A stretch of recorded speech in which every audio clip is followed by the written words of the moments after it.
Well, there we go. I guess YouTube is finally going to pick up everything. Hopefully. Well, it's all looking good. I'll just go with it. Well, welcome to this weekly reset for Tuesday, April 16th. So I'm going to be doing this live. As always, going to be starting a test at the Eververse and checking out what she's got for us for some Bright Dust this week. Also, right off the bat, don't forget to pick up your free Bright Dust from the Eververse store. Right off the bat, we got the Sinking Feeling shader. This is one I would actually suggest picking up. It does look fairly decent on a lot of different armor sets. Moving on, we've got the Abyssian Gold shader, the Subjugator entrance effect, the Unhearing to be Told weapon ornament, and the Master Chef emote. This one is kind of interesting, actually.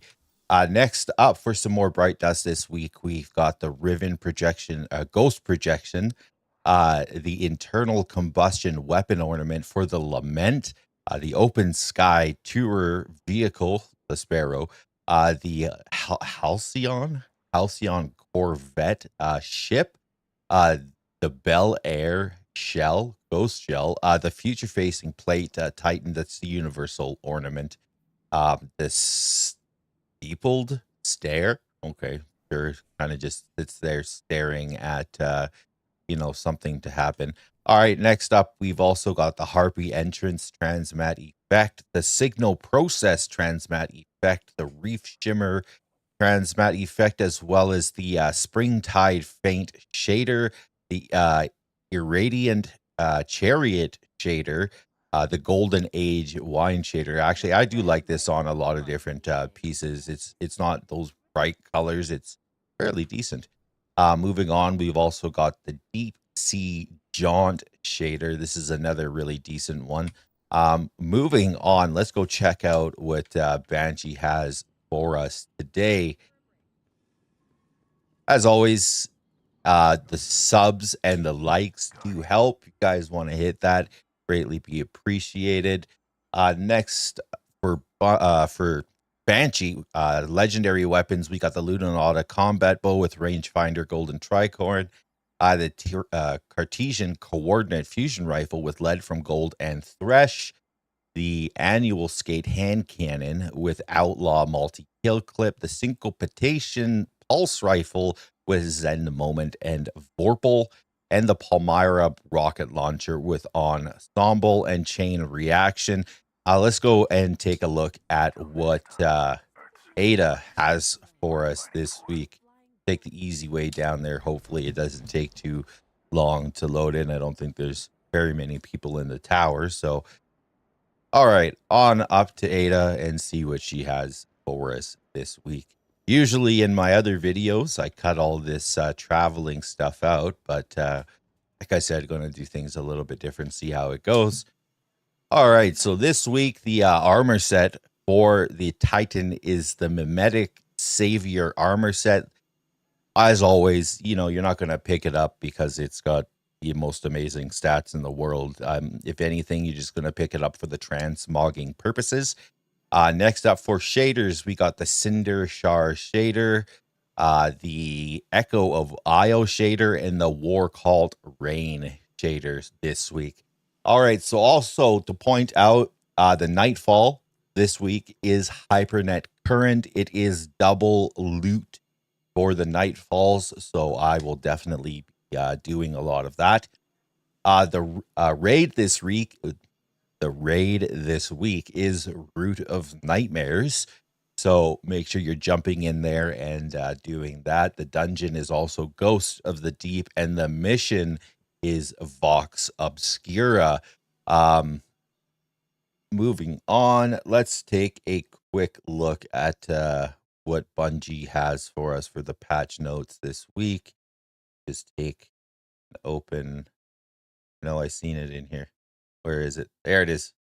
All right. Got it. Let's move that over to the screen. So the patch this week is 7.3.6.1. So Crucible General quarter penalties are now applied to the account and not the character. So I guess it's just applied to the whole account. I imagine what people were doing was getting a penalty on one character and switching to another so they could just go in and, keep doing whatever they were doing, backing out of stuff.